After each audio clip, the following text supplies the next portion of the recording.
Okay, so we're still on the Arsenal euphoria era. You know, everywhere is still hot. Everybody is still excited. And for us rival fans, we should be thinking of next season already. We Manchester United, we've already gotten our vision and our dreams this season. It was to make top four. As sad as it may seem, but judging from where we came from, finishing 15th, and then coming to finish third, and it shows that at least we have made a positive step forward.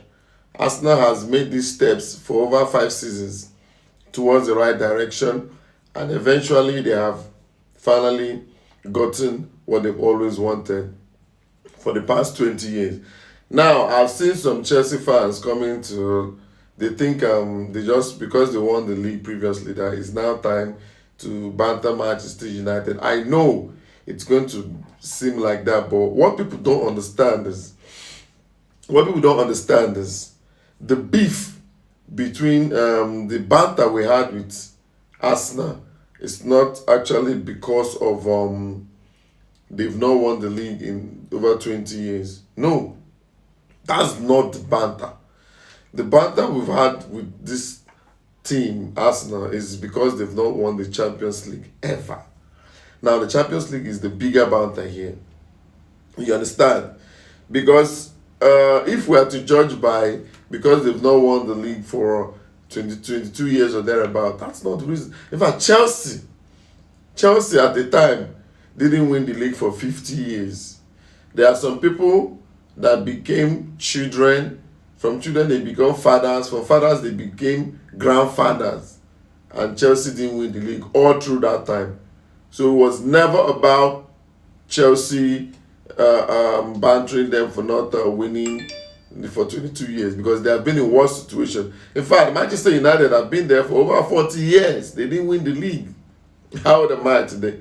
So Arsenal has not done what other clubs have not done. In fact, when it comes to that ranking, Arsenal is far. 22 years is like, I think, the seventh below clubs that have done many years without winning this league.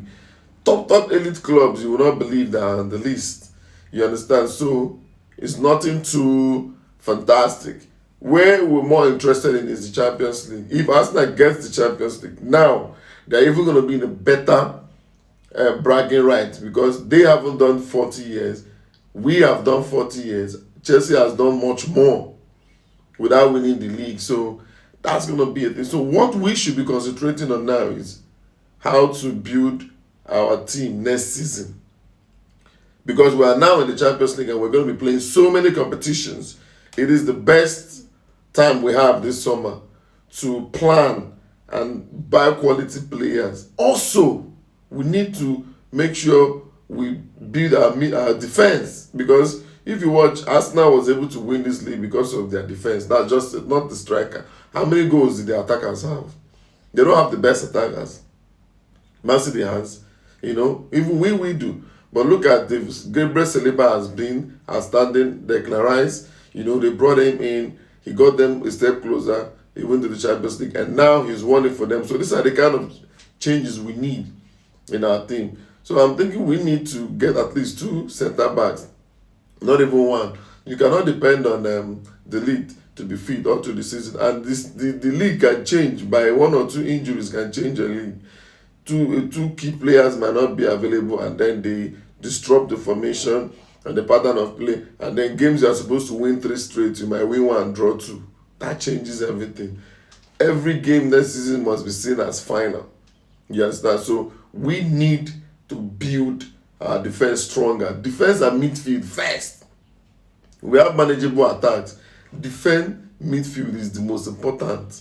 So I was thinking that Van der Ven, if Tottenham relegates, we should go for Van der Ven. Even if they don't relegate, we should at least try and bid for him. Van der Ven, he's quick, he's tall. He's also a good defender. And then we'll be looking for a proper left back, because we know that Luke Shaw is not going to be there. He's not part of the dreams anymore. So we have this guy, Diop. I think it's Diop, that guy, that black tall guy in West Ham. He's also a very good player we should look at. You know, it is a player that can make a lot of difference. He plays a left back, so and he whips in some dangerous crosses. He whips in some dangerous crosses. So that guy should be looked into. Should be looked into. I think his name is Haji Malik Diop. He should be looked into. He's a very good. He's tall. He's strong. He defends well. He attacks well, and he can cross. Something that Dalot doesn't know how to do. So if you look at this player, he's a player that can make a change in that position. And then we should think of Gibbs White. Yeah, there's been rumor we're gonna get a striker, Gibbs White. Where I think we need somebody that can match, that can compare with them. I was thinking they will bring back Hodgson, but now that Hodgson is gone, they can get somebody that can actually compete that position with Sesko. Sesko cannot play all the games, so he will not get injured when we need him. In our midfield, of course, we have been linked with so many people: Eliot Anderson, Tonali, Hernandez. Is it Hernandez? Yeah, or Fernandez. I think that's his name. Also from West Ham. We should stop talking and start doing. Stop talking about we'll do this, we'll do that. Let's start doing them. We need actions because next season is going to be war. Now that Guardiola is leaving, the league is open for anybody because good players in the hands of a bad manager can make them look very horrible and average. You can see what Liverpool is like. The last time they won the league, and now look at what they are doing with all the players they have. So if Guardiola, the master crafter, is leaving, is leaving us in the hands of Alonso, in the hands of Maresca, Arteta, Carrick. You know, it's filled with young and very not so experienced managers. So this way, there's going to be opportunity from every angle. So let's utilize it and not take that for granted. This is the time we need to work hard and build.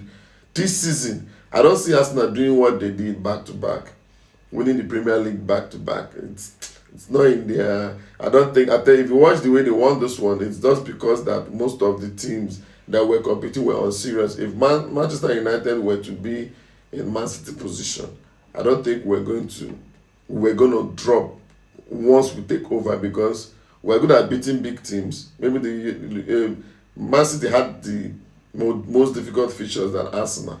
If it was the other way around, it would have been difficult for Arsenal. But we know how to beat all these teams. Man City struggle with most of them.